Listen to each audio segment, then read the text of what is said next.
Welcome to Geography 485-585L, Internet Mapping. Module 2.1, Introduction to HTML, CSS, and JavaScript. This week we will be discussing a number of aspects of web development in terms of the overall workflow, the key parts of a web page, the components of a web application including structure, presentation, and behavior, as supported by different open standards that are commonly used on the web. We will review a number of simple web pages, and then I will finish the presentation with a discussion of a more complete web page example that is a homegrown mapping application. The first requirement that must be met is the availability of a web server, where a web server is essentially the platform upon which your web applications will be run. A web server may be a physical piece of hardware that the servers are directly running on, or it may be a virtual server that may be sharing a piece of physical hardware with a number of other virtual servers. The second scenario, in terms of virtual machines sharing a single physical piece of hardware, is the more common scenario in many web applications nowadays, as it allows for more efficient use of the computer hardware than having a single server dedicated to a single physical piece of hardware. On that server, there needs to be a file location that the web server software uses to access the requested content that is being delivered as a part of the web application. So this is typically a directory or collection of directories on the web server file system where the necessary program files or data files are found, where there's the additional requirement that those data files must be readable by all users. Essentially, you have to set the permissions for those files so that they are accessible to the world at large. So once you've met those basic requirements in terms of a web server platform, the general process for creating a web application starts with the development of the content itself, using typically either HTML or hypertext markup language, or XHTML, or the XML version of the hypertext markup language. This content really defines the structure of the web page or web application that you're building. And it's only through then the integration of additional information that you define how that structure should be presented. And that presentation is through cascading style sheets, or CSS, where you change the appearance of the content by using different styles that you define using the cascading style sheet language. And finally, as we've grown accustomed to this over the years, we want to have some dynamic behavior by our web applications. That dynamic behavior through applications that are accessed through the web browser is typically provided through the use of the JavaScript programming language. And this provides what is often referred to as the behavioral or behavior capabilities of a web application. So it is the combination of structure provided by HTML or XHTML, presentation or styling using cascading style sheets, and behavior as is provided by JavaScript that brings the entire web application package together. And we will be working with all three of these over the course of the semester as you're developing web-based applications and clients. The other dimension of this process of developing a web application is that you will typically iterate over your design and implementation quite a few times as you identify issues or bugs in the way you've written your code, or as you modify or tune up the presentation or behavior that you're developing. So this iteration results in a large degree of repetition as you make a change, you look at what that change has done to the page, either in terms of its look or behavior or content, and then you modify either the structural, presentation, or behavioral code to modify the ultimate product so that it better matches your needs. You repeat that over and over and over again until you ultimately have the product that you're looking for. So generically, there are really two high-level parts of a web page, both of which are contained within a pair of elements that are known as HTML elements. And you'll see in the sample block of code here that you have this pair of elements at the very top of the code, one that has an open bracket, HTML close bracket, and then a comment underneath that that consists of an open bracket, exclamation point, and a couple of dashes, some block of comment code that is then closed by a couple of dashes and a closing bracket. And at the very bottom of the example code, you have a closing HTML tag. How do you know that it's a closing tag? You can see that it has the same name, HTML, but it is preceded by a slash. And that is the standard representation of the closing tag for an element. So if you were trying to define the entire block of HTML content for a web page, you would start with the HTML opening tag at the top of that block of code, and you would mark the end of that block with the closing HTML tag that has the slash at the beginning of the tag name. That's a pattern that is repeated for many other elements in HTML or XHTML. And I'll note a couple of exceptions when we're talking about the XML version of HTML where you can have single tags and there's a method for representing those. But this paired approach where you have an opening and closing tag is one that is going to be key in the development of your web applications, and you must always be looking out to make sure that you have the appropriate opening and closing tags for nearly all of the elements that you'll be using in developing web pages. So once you've defined the HTML block for the entire web page, you then have two areas within the HTML page where you define different sets of content. You have the head block, which you see at the top end of the sample code here, which again has an opening tag that is an opening bracket, the word head, and closing bracket. In this case, I've included another comment that describes what you might put into the head area. And I've also included a sample title element, where again, the title is just the title element name with the opening and closing brackets around it, some text that defines the title of the page, where in the case of HTML, the title defines the information that goes essentially at the top of the browser window, or it may also go into the tab if you are working in a browser that supports tabbed viewing. This is the title, the text that goes into that area at the top of the browser window or onto the tab. And you'll note that it has both an opening and closing title tag. And if we had additional content, it would also go into this area, but we need to remember to ultimately then close the head area with the matching closing tag for head that has the slash at the beginning of the tag name.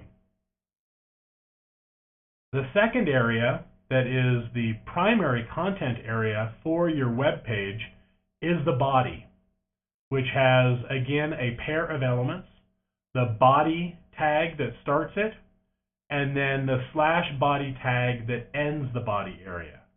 Everything between those two tags really defines what the content of your web page will consist of. And it can include a wide variety of elements that have structural and, in some cases, semantic meaning in terms of what those elements represent. And I've provided just a few examples here. in terms of headers. This you might think of as defining the outline for your page in terms of defining sections or subsections of your page. Divs, which are essentially generic blocks of content that you can use as containers for content that you want to differentiate from other material on the page. Paragraphs, tables, images, as a way to embed images within your web page through reference to external image files that you want to bring in, where you can also then define for those images how they should be displayed using styles. Forms. Forms are tools you use for collecting user input or, in some cases, triggering behavior on the part of the page.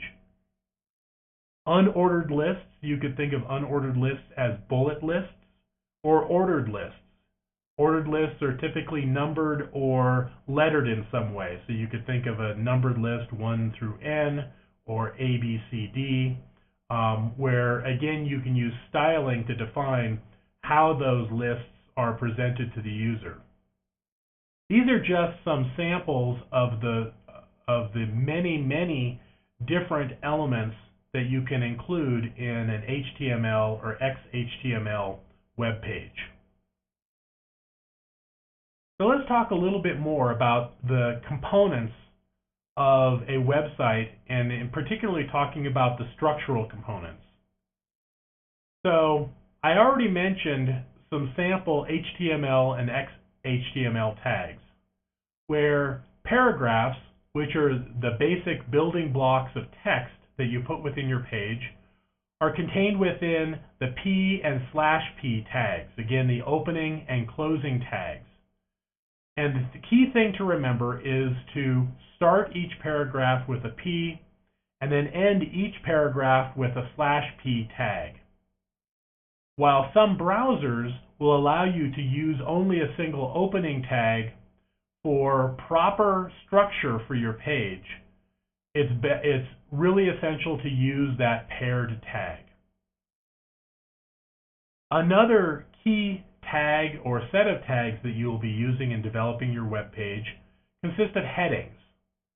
And as I mentioned earlier, these can be section headings and subheadings that really define the structural outline of your page.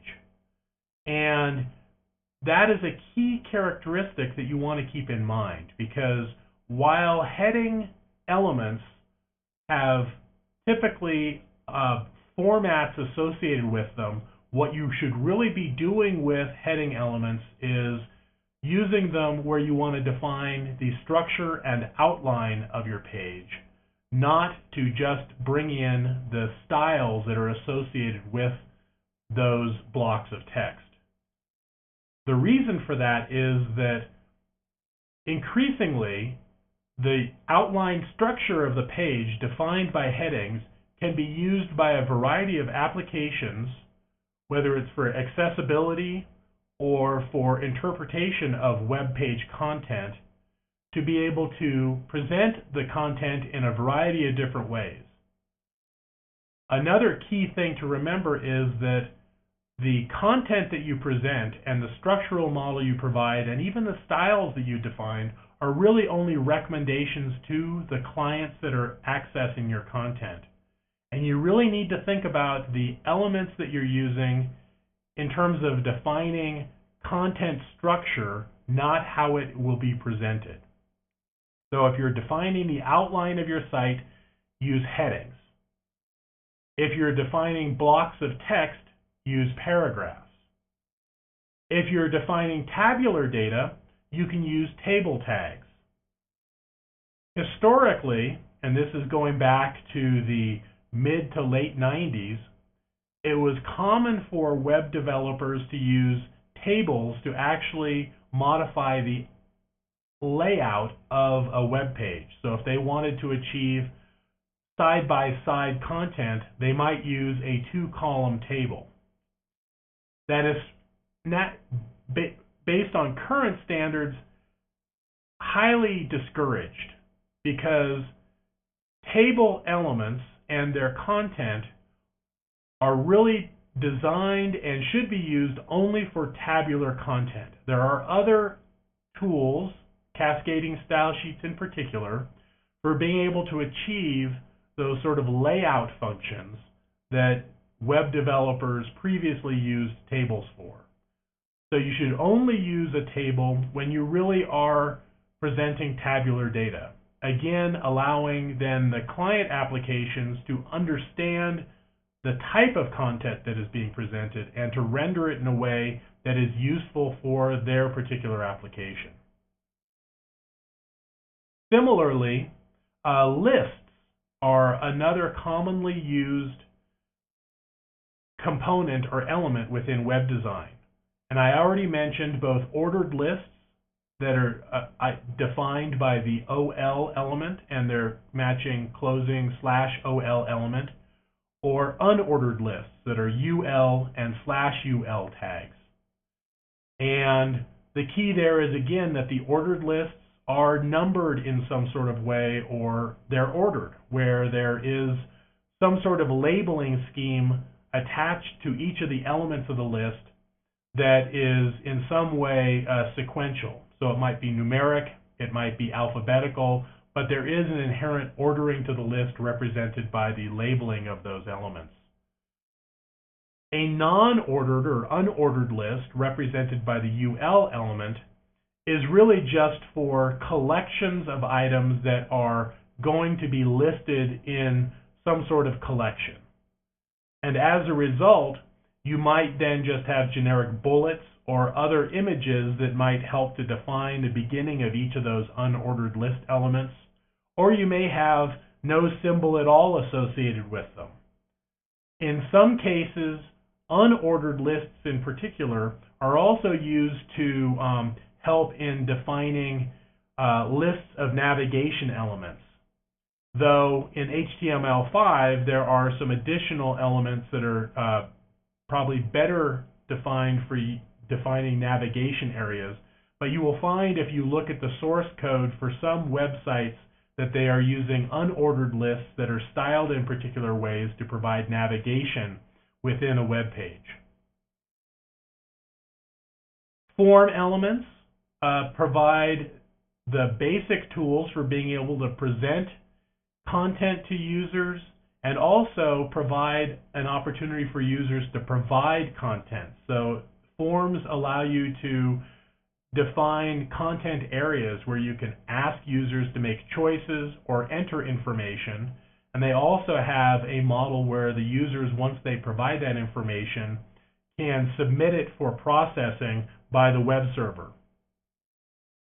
There's been an increasing use of forms within web pages to even perform processing within the web page, where there is not even necessarily a submission to the server, but through the use of JavaScript and defining behavior associated with that form, being able to do calculations or other analyses completely within the web browser and using the content of the user-supplied information from forms to do that.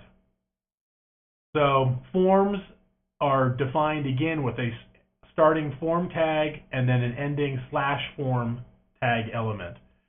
Everything between those two tags it should relate to the form in some way.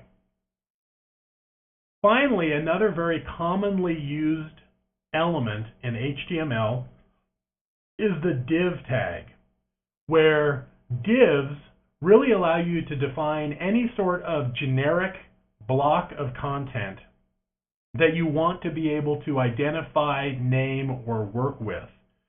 So if you have a particular set of content that you want to be able to later position using a style sheet, you can contain that entire block of content within a div tag that you have assigned an identifier to, so that you can then later, but when you attach a style to that,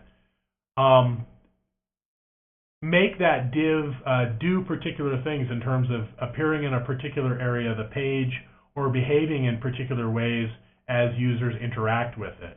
So divs allow you to essentially define containers that you want to later use for either styling or presentation or behavior. Again, in HTML5, some of the uses for div tags to identify particular content areas have been augmented or replaced by more semantically meaningful blocks that you can define in HTML5, so that you can have, say, a footer area that is defined as such in HTML5 that in the HTML4 or XHTML you might have as a div that is assigned, say, a class of footer. And I'll be talking about classes in a few minutes when we talk about styling. Overall, all of the structural information that you define using the tags that I've discussed and many others is translated into something called the document object model, which you could think of as a representation of the structure of the page in the computer memory so that it can be efficiently accessed and used by cascading style sheets or JavaScript, basically defining how the client should display the information and what behaviors should be connected to the objects in that document object model. So you will quite often hear reference to the DOM, or the document object model, as a product that is based upon the structure that you define using HTML or XHTML.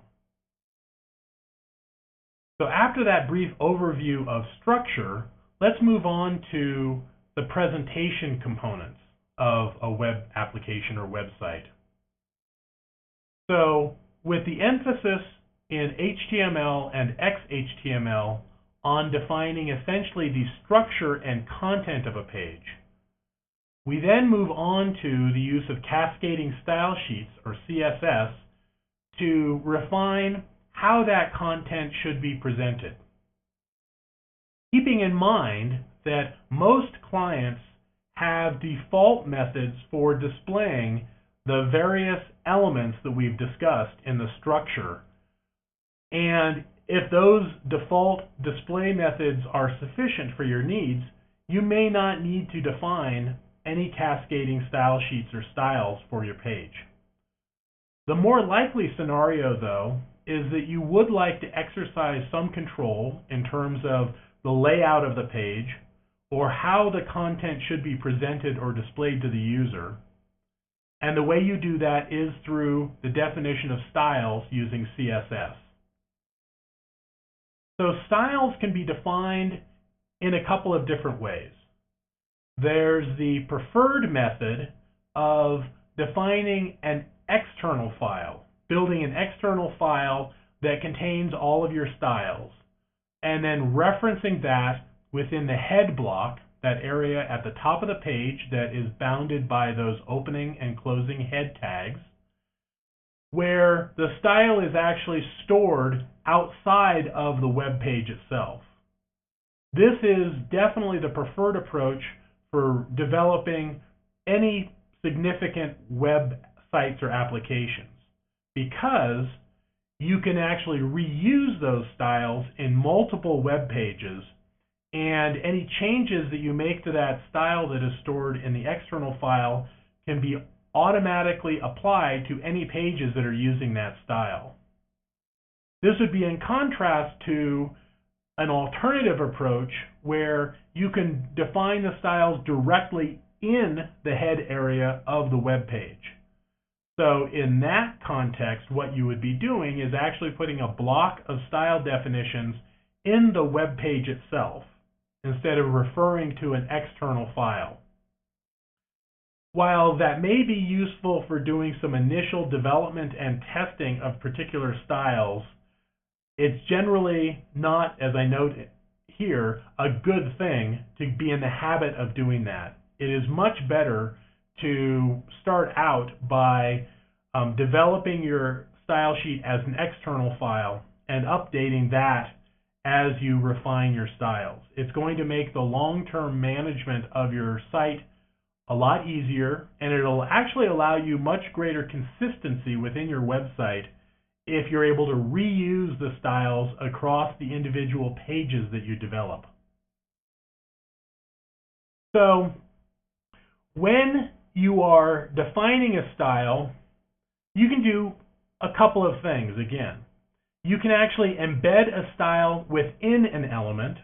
So you can actually, for example, within the body element, define a style within that body element that says use a particular font style or text size within that body and apply that style within the body.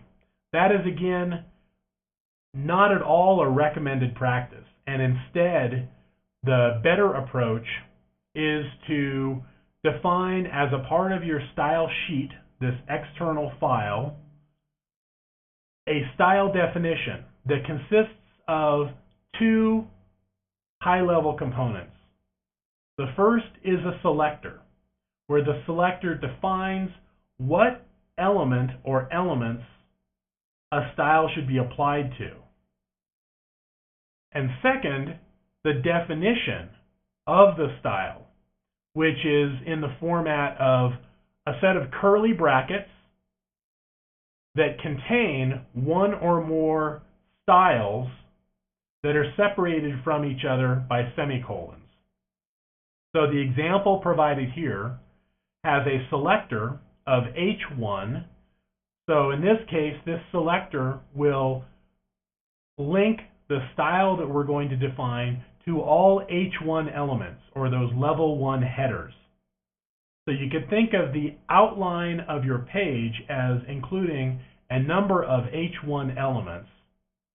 And what we are doing here is we're saying for each one of those H1 elements, make the text red. That's what that color :red style defines. And then we have a second style definition separated from that by a semicolon that defines the font size for those H1s as 18 pixels high. So in this case, we're saying display all of the H1s as red 18 pixel font text. In some cases, we can become more specific. We may have a particular style that we want to apply to a single H1 or other content, but this is a very high-level example of how you can apply a style to elements that consist of a particular tag.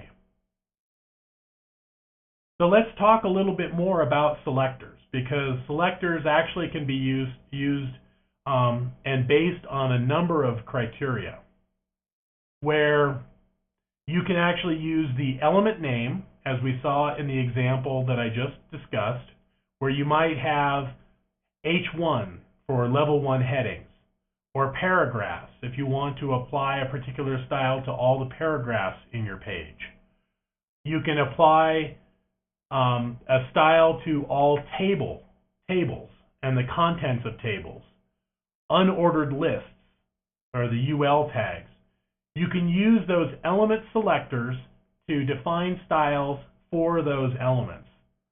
So again, here you can see that an element in our HTML that has that opening H1 tag, some content, and the closing H1 tag, and an associated selector, like we saw on the previous slide, of H1, and then the style contained within the curly brackets of color :red for red text, a semicolon to separate it from the next style definition, and font size :18px for 18 pixels.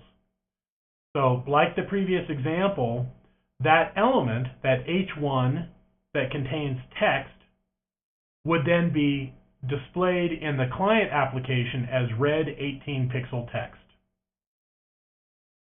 One thing to again keep in mind is that these styles are recommendations that you are making to the client. The client may, for any number of reasons, elect to display the style differently. And so you can design your page with the expectation that your styles may be used, but you should not assume that they will be used. And that has some important implications in terms of the complexity of your layout, or how you use styles to achieve particular design goals. Another selector type that you have when defining styles is by using element IDs. IDs are unique within each web page, so you cannot duplicate IDs across elements. So as you're creating an element, as I have in the example here, we have an element, a paragraph element, where we have added within the opening tag for that element an additional piece of information where we are setting the ID of that element to a string. In this case, we're setting it to para01. So this is essentially a particular identifier for this individual paragraph. And I have to reemphasize that IDs should be unique within your web page. You cannot use the same ID more than once.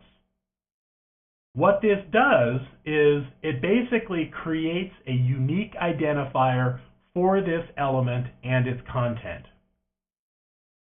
I can then define a selector in a cascading style sheet that relates to that specific element in the entire web page.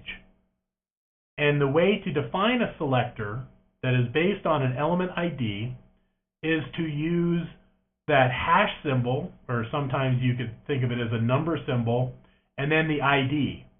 So in this case, a selector for that paragraph that we defined the ID for would be hash para01, followed by then the definition of the style for that particular object that corresponds to that identifier. So in this case, we're defining a style for that paragraph where the text would be blue using the color :blue style, separated by a second style by a semicolon where the font size is 12px in this case, or pixels. So this is a way to be very granular in the styles that you define and how you apply them to your page. There may be instances where you want to have a more middle level way of selecting your elements to apply styles to. And this is where you can use a class identifier, where class identifiers are not required to be unique. Instead, they can be repeated throughout your web page, but they can be used to define a class of elements that you can then apply a particular style to, or that you can actually attach JavaScript capabilities to as well. So in this case, the model is the same for assigning one or more elements to a class, but instead of using the ID equals model, we're instead using a class equals model. So here we have two elements that we are defining. They're both paragraph elements, as you can see from the P, and then each one of them inside of the starting tag for the paragraph element, you have a class equals instructions. And I've done that for both elements. So in this case, I have two paragraphs that are both members of this instructions class. I can then define a selector in my style sheet that references the class called instructions, where that selector is defined by a period followed by the class name. This is sort of a throwback to object-oriented programming, where periods were often used to identify software function classes. So in this case, we are being able to identify all of the objects in our HTML file that have been assigned to the instructions class, and we're able to then define a style for all of those elements. In this case, red text, color :red, semicolon, font size 12 pixels, semicolon, text decoration blinking, something that you will absolutely never want to use, but is occasionally encountered in the wild. But it's highly frowned upon as just being garish and quite unattractive in web development. But in this case, what I'm doing is I'm defining a style that will be applied to both of those paragraph elements of red 12-pixel blinking text. So you can think of different classes of content that you might put in your page that you want to highlight in different ways. You could think of a paragraph class for instructions where you might have it rendered in italics. You might have a paragraph class for important information that might be presented in red or in a box. You might have a class of side notes or notes that might be rendered as small gray text. By using classes, you can define different types of content and being able to classify them so that you can more effectively manage them or style them later. You can also combine these selectors in a variety of ways so that you can, for example, say that you want to use only paragraphs that have been assigned to a particular class. In the example here, I've assigned this class to 2 paragraph tags, but I'm not limited to doing that. I could actually have a paragraph that is assigned to class instructions and a div that is assigned to class instructions. And that may be fine in terms of defining these characteristics for the style, but I may, in some cases, want to only apply an additional style to only the paragraphs that are part of a class. Or I may want to only define a style that is for paragraphs that are contained within a particular div. You can define those as well. So while these class and ID and individual selectors are sort of the raw materials, you can then combine them in a number of ways, as you see in your class reading, for being able to very much refine the selectors that you use. So now let's talk for a few minutes about behavior within the web application. While there have been over the years a number of programming languages used to develop interactive web applications, the most common language used is JavaScript, or ECMA script, as it was originally defined by a standards body in Europe. But the more common term now is JavaScript, which should not be concerned or confused with the Java programming language.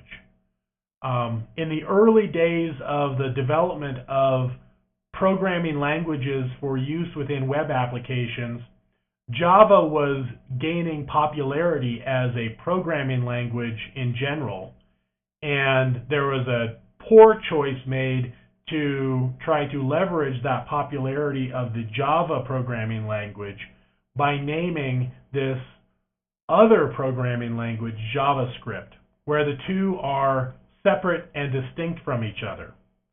So when we're talking about programming for web applications and we're talking about JavaScript, what we're really focusing on here is the use of JavaScript in the web client, in the browser.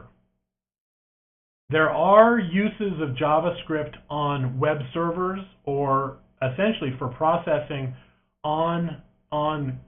directly on computers or servers outside of the web browser environment. Our focus here is on JavaScript as a web client application. That having been said, JavaScript is a full-fledged programming language, and as a result is very powerful and can be somewhat complex. So to become proficient takes quite a bit of work.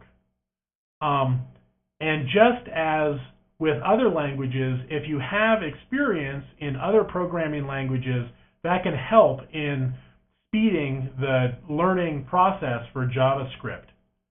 The JavaScript that we will be working with in this class is fairly basic, and we will be using some fairly structured patterns of JavaScript. So you aren't necessarily going to have to be a high-end JavaScript programmer, but what we hope is that you will gain an initial understanding of some of the capabilities of JavaScript so that you would then, if you desire, be able to move forward in learning more JavaScript to support what you would like to do in terms of additional web application development.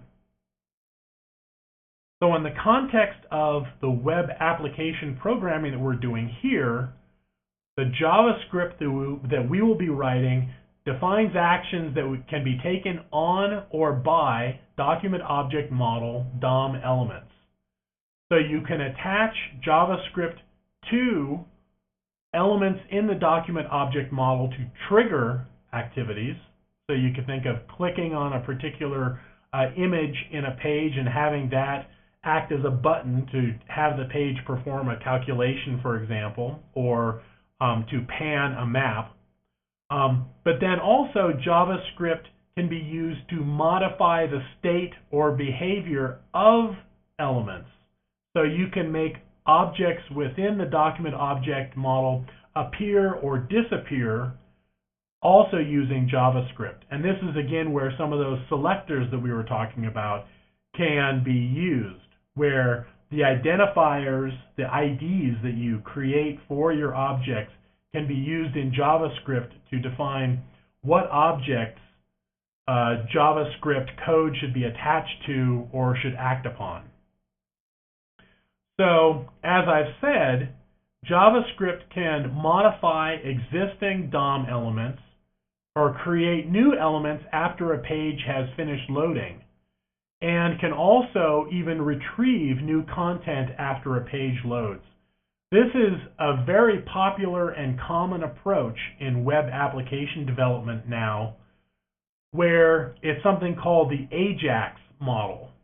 And that's basically asynchronous JavaScript and XML, where the initial page is loaded very quickly from the web server, and then additional content is incrementally retrieved by the web page as it's needed as the user interacts with it. And so you will sometimes see reference to the AJAX web application model. And that is, in its simplest form, a way for a web page to initially load very quickly and retrieve additional content as it is needed by the user as the user interacts with the page. So there's an initial payload, and then there are additional bits of information that are exchanged with the web server without having to reload the entire page. And this has really been a boon for application developers who are trying to build web-based applications that behave more like desktop applications that we're accustomed to, in terms of being much more responsive to user action, as opposed to older web applications that you might have encountered where you might fill out a form and then hit a submit button, and the entire page has to reload to display the outcome of that form submission or other activity on the page. So with this AJAX model, or this asynchronous model that is enabled by JavaScript, you really do have interactive pages that behave more like local desktop applications. And that is a very powerful model. So for some additional information about all of these concepts, whether it's HTML and XHTML tags and references, information about cascading style sheets and selectors, tutorials on JavaScript, I have provided here on this reference page links to a number of resources that I have found useful over the years, and that hopefully you will find useful as well in terms of additional background or reference or tutorial materials as a complement to the class reading and the materials provided in the lectures. So let's now look at some examples of web pages that illustrate these various elements of web page development.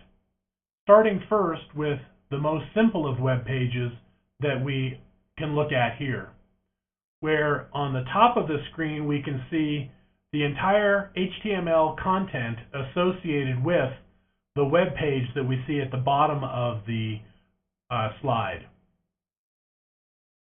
So at the very top of the HTML file that is associated with this web page, we have a document type definition that is a way of signaling to a client that is reading this file what standard is being used for the content in this page.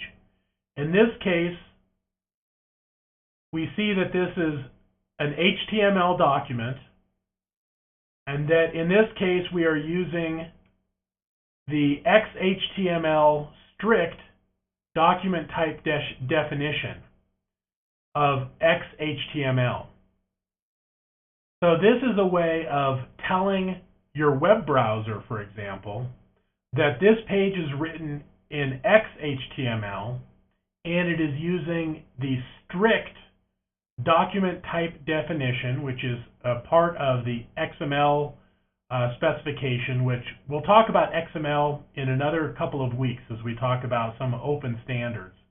But a DTD, or document type definition, is a way of defining what a valid XML document looks like. And in this case, this would be a way for determining or defining what a valid XHTML document looks like. So this is information that needs to be provided at the top of each page you produce. And in the case of what you will be doing for this class, you can just copy this doc type definition and just use it in the top of your HTML pages, as it won't change from page to page. We then get down to the HTML block itself, and you can see in this case we have the opening HTML tag, and at the bottom the closing HTML tag. And in this case, again, we've defined this additional element within the HTML tag that further defines that this is an XHTML block of text. This is an additional piece of information that can be used by validators of your page to make sure that the elements that you're using are being properly used. Again, this is something that you can just copy and use in your web pages. We then have the head area of the page, where we have two elements within the head area that we've defined. First, we have a metadata element here that defines the character set that we are using for this site. This is something that every web page should have, but many don't.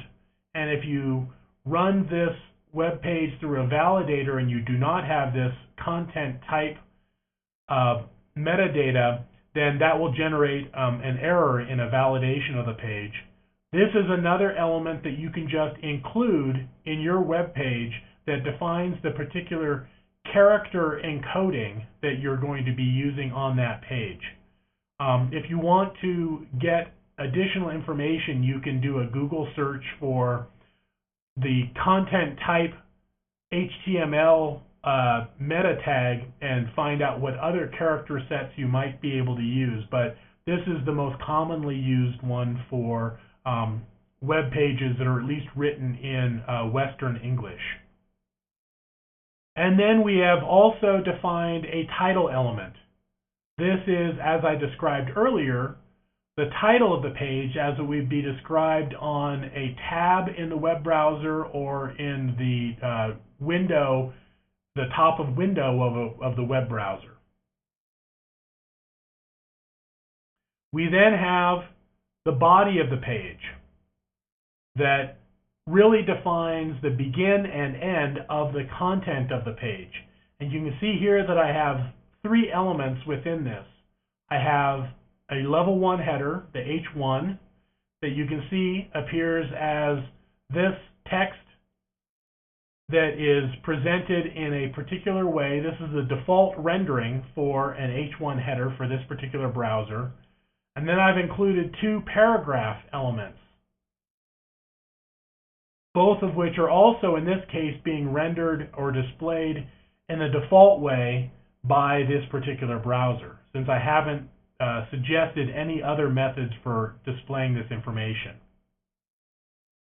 So this is a basic web page, and this could be used as the point of departure for developing more complex, more content rich web resources.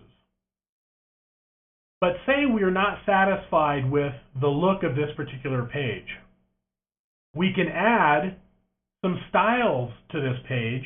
In this case, I'm not following my recommendation for simplicity in presentation and including the style definition in the head of this document. As I suggested earlier, the better way to do this is through reference to an external style sheet, which I'll show an example of as we get to the final slide talking about a more complex web page. But in this case, the structural model is the same as I showed previously, as we have the doc type, the XML namespace for the HTML element, the head and the body, but we've now added some additional information to the head. In particular, we've defined now a block where we have defined some styles, and in this case we have a style that we are defining as a type of text/CSS.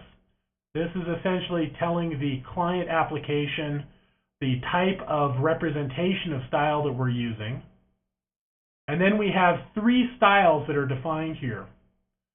We have one here that is based upon the H1 selector. So we're wanting to apply this style to all H1 elements.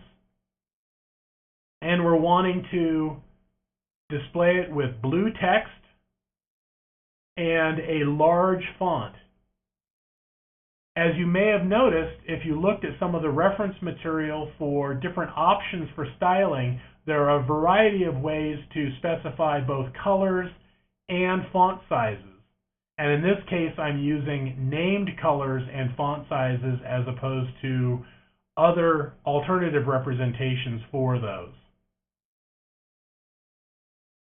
We've also defined a selector for paragraphs that are of class para, where in this case we also want to display those using a particular color.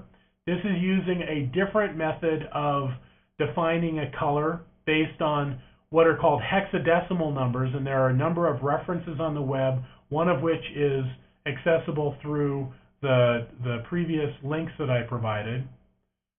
And then in this case we're defining the font size as small. And here we're now defining an ID-based selector. So it's hash annoying, so we want to apply this particular style to the object or element in the page that has an ID of annoying, where we're making the color red and we're making the text decoration for that as a line through. If we look at the structure down below, we can see that we have three elements again, but I've extended the definition of those elements a little bit, where we have our H1, which is essentially unmodified. We've modified our first paragraph element here to now be assigned to this para class. And then we've taken the second paragraph and we've assigned it to both the para class and also assigned the ID of annoying to it. And we can see down below how these styles have been applied to these elements as they've been either left as they were or modified, where the H1 is now blue and large, which is different from the representation, the default representation that we saw in the previous slide. if we look at then the first paragraph element, it's basically being rendered as gray text, which is the color defined by that hash 777777 as small text. And then this third paragraph that was defined as also a paragraph class or para class, and in this case also applied an annoying ID, we can see that the higher level or more generic class has been applied to it in terms of the text being a small size, but the more specific class of red and text decoration that we have for that ID has also been applied to this particular block of text that has both a class and an ID. This is something to keep in mind as we think about the word cascading in the concept of cascading style sheets, because cascading means that there is an inheritance model for styles, where typically the more specific styles override the more general styles. So if you have a style that is applied to a class, that's applied to all of the members of that class. But if you have an additional style that is applied to a particular object, that will override whatever style might have been defined for that class. So in this case, we have color defined for both the para class. We also have a color defined for the ID annoying. Since the ID-based class is more specific, it relates to only a single element, this red color class actually overrides the color that is applied to the class of para. So finally, let's now add a little behavior to this page, where we go back to that original simple page, but in this case we've now added a script element, where this script is defining a function that we're calling generic alert, and we're using then the JavaScript function to pop up a message that says you just did something, and then we're attaching that behavior to an object that has an ID of click me, and it then actually does a function in terms of changing the style of that element to red text. So in this case, we basically have this click me paragraph that we've added that is wrapped around this text that says what happens when you click me, which corresponds to this text right here. And we can see that we've been able to connect that event to that object by adding this JavaScript onClick function here. There are other methods in JavaScript for also essentially connecting actions to particular elements, but this is one very simple one. And now we can actually see what happens when this behavior takes place. So I can click down here in the page on this paragraph that says what happens when you click me, and you can see that when I click on that, I get this alert that says you just did something. I'll click OK, and you can see that the text turned red. So this is a very basic function that does two things. It pops up that alert that we saw, and then changes the text style to red. So this is about as basic a behavior as you can get. And that JavaScript in this case is triggered by this onClick event on that particular element.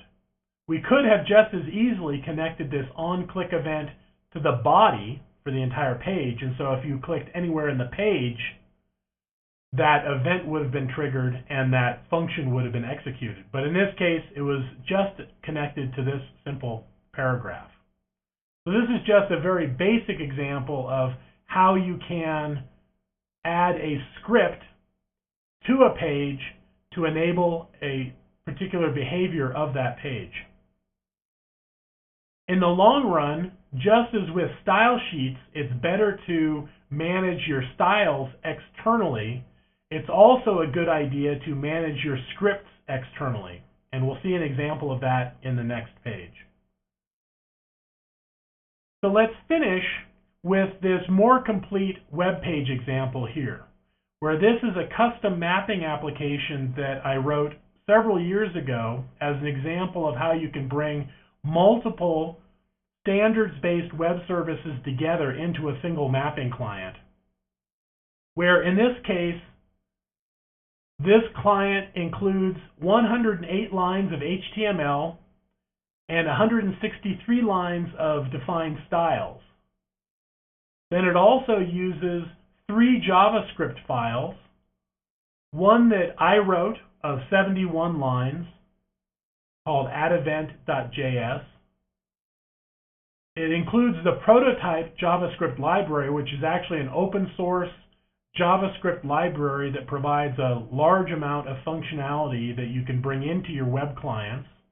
And that's over 2,500 lines of code that I didn't have to write myself, that is available as this open source project. And then a third JavaScript library called functions2.js that's another just under 500 lines of code to provide the other behavior associated with this page. And we can see here, I can scroll through and this is what the page looks like, but it's a little bit more clear if I click on this link on the page and bring up the application interface itself. And what this mapper does is it basically allows me to display in a single map information from the New Mexico Resource Geographic Information System, boundary data from USGS, and precipitation radar data from Iowa State, where today is a dry day, so we're not seeing any of those radar data.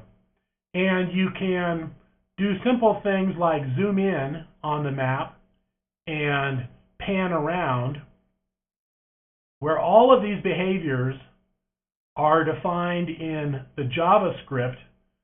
The layout of the page is defined in the structural HTML, and the relationship of the different objects to each other are defined in the style sheet.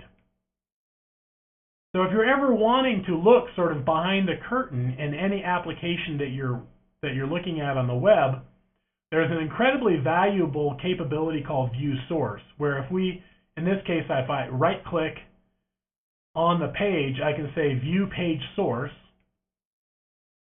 And this allows me to actually see what the source code is for the page. And this is a very useful way of being able to see how people achieve particular capabilities in the web pages that they develop.